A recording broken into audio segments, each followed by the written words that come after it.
পরপর কয়েক বছর পর এবার আবহাওয়া ছিল অনুকূল, ফলে মালদা জেলায় আলুর ফলনও বেশ ভালোই হয়েছে। আর কদিন পরে জমি থেকে আলু তোলার কাজ জোর কদমে শুরু হয়ে যাবে। কিন্তু এবার তাদের মাথায় হাত, বাজারে আলুর দাম নেই। তাদের বক্তব্য, প্রতি কুইন্টাল আলু বিক্রি করে অন্তত 1000 টাকা না পাওয়া গেলে তাদের খাটুনি বৃথাই যাবে। তারা চাইছেন সরকার ধানের মতো আলু তাদের কাছ থেকে ন্যায্য মূল্যে কিনে নিক।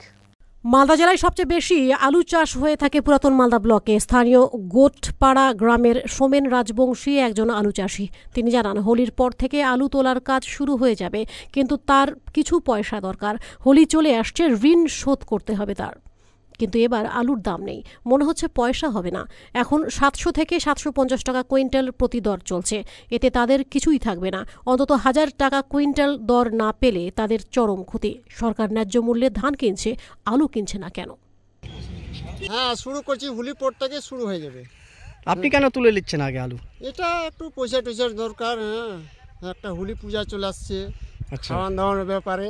হ্যাঁ, একটু একটা করে 10 কাঠা 15 কাঠা এইভাবে তুলে বিক্রি করছি। যা হয়েছে হয়েছে, কিন্তু আলু কিন্তু পয়সা হবে না।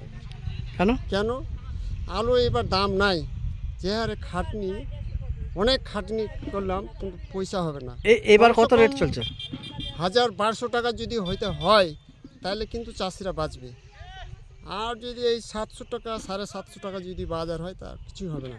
কেন সরকার ধান নিচ্ছে, হ্যাঁ, আর আলুটা নিতে পারবে না। আলু যদি সহায়ক মূল্যে আপনাদের সুবিধা হবে হয় পড়েছে বাজারে। হ্যাঁ, উঠতেছে। রেট কীরকম? রেট তো 800-900 এখন। তো এখন কি বলবো কেমন করে? এখন আলু তো উঠেনি সম্পূর্ণ। এখন তো সম্পূর্ণ সিকি ভাগও তো উঠিনি। আর তাহলে কি মনে হচ্ছে আপনাদের? আমাদের মনে হচ্ছে যে এই 1000 টাকা থাকলে পরে তাও কিছু হয়। হ্যাঁ, আসবে কিছু। হ্যাঁ, কম তো কি দাবি রাখছেন আপনারা? আমাদের সরকারের কাছে দাবি রাখিয়েছে যে ওই 1000 টাকা 1200 থাকলে পরে যেভাবে ধান কিনছে সরকার, সেইভাবে আলুও কিনি করে নাভমার হবো। বৃষ্টিতে বৃষ্টিতে খাই লিছে প্রত্যেক বছর। আচ্ছা, দাম নাই। এখন কি রেট চলছে? এখন তো 850 750। আলু তোলার কি সময় হয়েছে? সময় হয়নি। এখন সারা দোকানে দিতে হবে, বিষের দিতে হবে। ও, ধার আছে না? ধার আছে, ওই জন্য আগে তুলে নিচ্ছেন। ওই জন্য আগে তুলে নিছি। তাহলে হিমঘরে রাখেন না আপনারা? রাখি অল্প স্বল্প, না রাখি তো হিমঘর খুলতে গেলে রাখবো। আচ্ছা, 400 যা হয়। হ্যাঁ, রাখি। হবে মুনাফা কেমন করে হবে? হয় না তো। মাটা উঠতে মাথা খারাপ। যেটা লাগাইছে আলুটা, এটা টাকাটা উঠবে না। মালদা।